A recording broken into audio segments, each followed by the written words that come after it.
Right. Thank you very much. Assalamu alaikum. I don't want to be a sinner by delaying from praying right on time. So I have to be brief and to the point. Right. First of all, we always say, know thyself. We have to know where we stand, what we are. If you don't know, if you don't analyze, it's not just mere criticism, identifying the core issues where we are short of as far as a comprehensive foreign policy is concerned. And only then we can actually recommend or think of something better for the future. Now, the word comprehensive, when you talk about comprehensive, it's not just singular. It's a collective effort, has to be. It has to be a collaborative effort. It has to synergize the efforts of not just one ministry, but more than one ministry. We have already passed 54 years. Can anybody here say that we have a true friend amongst one of the P5 for us? Can anybody vouch? Yes, we have this one of the P5s. If you don't have, what is the outcome of our so-called 54 years of diplomacy? We have to question ourselves. We don't have a single man, single P5 country which will stand for us in any crisis. And that's how I would measure the success or failure of our foreign policy over the years. Now, so that's why obviously the question comes, is our foreign policy dictum, friendship with all malice to none, has it benefited? It has not. It is absolutely utopic as far as I'm concerned. It is unimplementable that you have friendship with all and you have malice to none. It's such a, fantasy poetic word.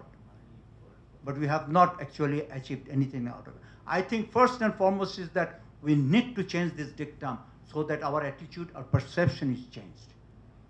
As chairman of the Foundation for Strategy, I have coined a word, Bangladesh first.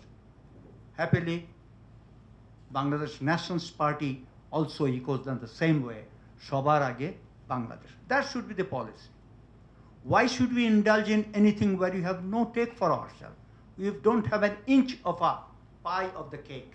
If you don't have, it's useless to waste our time. Our diplomats must understand. I have attended a lot, and being in the Force Command, and I have attended a lot of forums of the UN also, and working later in the UN.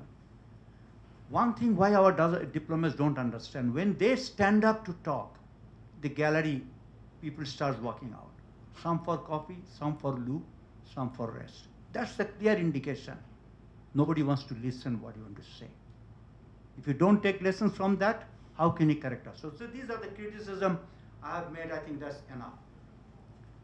Now over the last fascism, we had to hear, Bharater unnayan, amader unnayan. Bharat Bangladesh Swami Stri Samporko. What a shameless statement.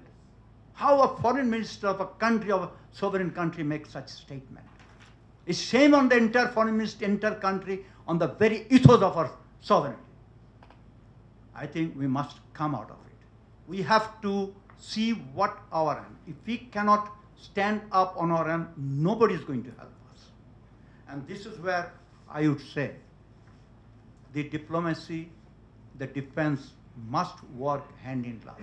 This is what exactly General Zia wanted to do it. But sadly, he was assassinated before he could actually give a formal shape to it. The previous regime had signed almost 11 treaties related to defense. Forget about others. It was almost near sellout of our sovereignty. Thanks God to Allah subhanahu wa ta'ala and to this new generation that they helped us save the country from total going into the hands of our neighbor, surrendering the sovereignty. Why none of these treaties could come into the forefront for discussion in the parliament? What sort of parliament we had? No accountability. One single man like Lindup Durji could sell off this country, and the whole nation, we are clapping and singing. The flag and the land is enough? It's not. This is where the word deterrence also comes in. I would again like to reemphasize the defense and diplomacy must go hand in gloves. No single ministry should enjoy a sole autonomy. A comprehensive means cross-cutting issues must be discussed comprehensively to see where it merges, where our interests are. If we fail, we will be failing perpetually. I do not know if there is an election who will be the next foreign minister, whether it is Humayun or Shoma. They are the biggest challenge, I can tell you. Ladies first. That's going to be the biggest challenge for the future government, how they balance the relation with the US, with the China, and with our neighbor India. We have to stand up and spell out. I had a very recent interactions with the Indian High Commissioner, and he candidly told me that we want to reset our relations. I said, welcome, yes.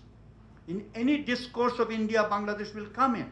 And so in our discourse, India will come in. We can't avoid. But reset is not that simple. It's not just pressing a cursor and saying the reset has been done. I told them that it's your media, your government is vitiating and pouring poison in our relations. So don't expect any government, new government coming in, will press the button and reset and will embrace it. It's not possible. Your government does politics with the sentiments of your people. Our future government will also have to do with the sentiments of our people. Right now, our relations are at its lowest ebb. It is you who are still pouring venom to put it further down and down into Nadir. I think it should stop. Let us work for the future. Let us have a policy. So I again would say that defense, diplomacy, and with that I would like to add another thing. Because of late I have seen there are certain development issues, structural development issues that threatens our sovereignty. So diplomacy, defense, and development must have cross-cutting issues and must be discussed at tandem to see what is our state. Where is Bangladesh first? সবার আগে বাংলাদেশে কি এখানে কোনো স্থান আছে কি নাই? আমি এটুকু বলি আমি শেষ করব. It is time for prayers. Let's go for the prayers. Thanks for hearing.